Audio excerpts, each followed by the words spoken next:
This video is about adding and subtracting algebraic fractions. So we're going to start off by reminding ourselves of the technique for adding and subtracting regular fractions.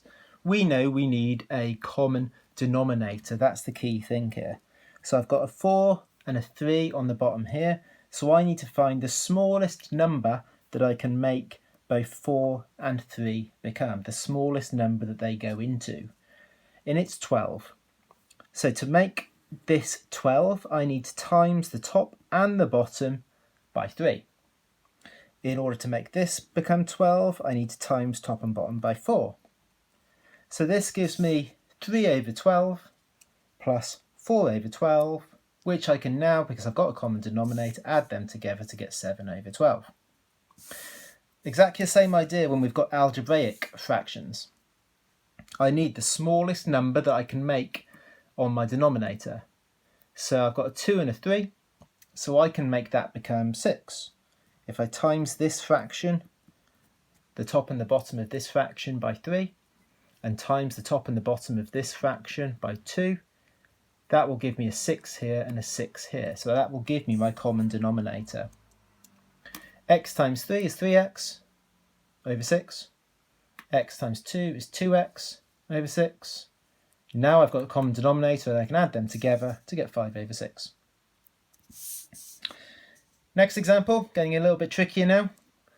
I'm looking at both of these and I'm thinking, what's the smallest number I can have on the bottom that's the same?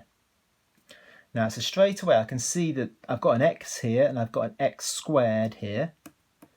So I need to times top and bottom of this by x in order to make an x squared here.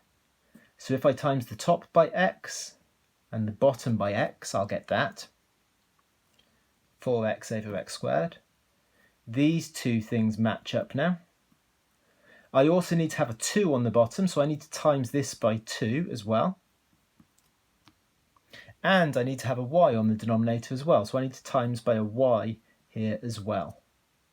So I'm just making this denominator the same as this. So that gives me this. I don't need to change the second fraction at all. And we can see that that first fraction is just 8xy. Then I've got the minus 3, and my common denominator is the 2x squared y. Third example is this one. Again, thinking about what do I need to times to make both of these denominators the same. I'm going to times the first fraction by 2. And I'm going to times this second fraction by 3. So that gives me this line. Multiplying those brackets out gives this line. Now I've got the common denominator. I can put these two things together. But I have to be very careful when I do this, because putting them together, I'm going to take them away. And I need to be very careful with this double and negative.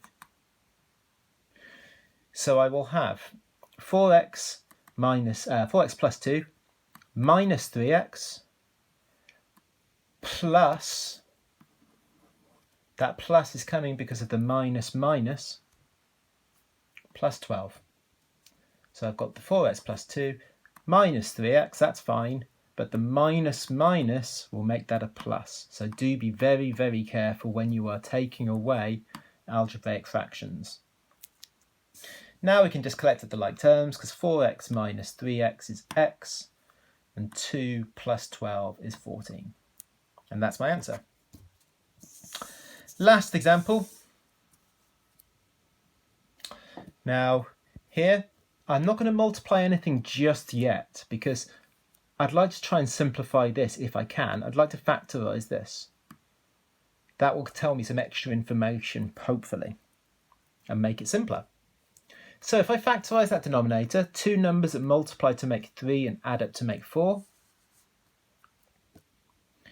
And now we can see that it was a good idea for me to do that, because I can see I've got an x plus 1 here, and I've got an x plus 1 over here. So I've already got one term that's common in my denominator.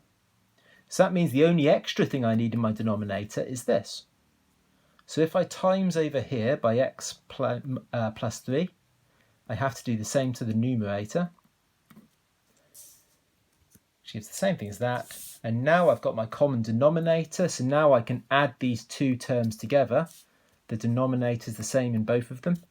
So I can just do 3 plus x plus 3, and 3 plus 3 is 6.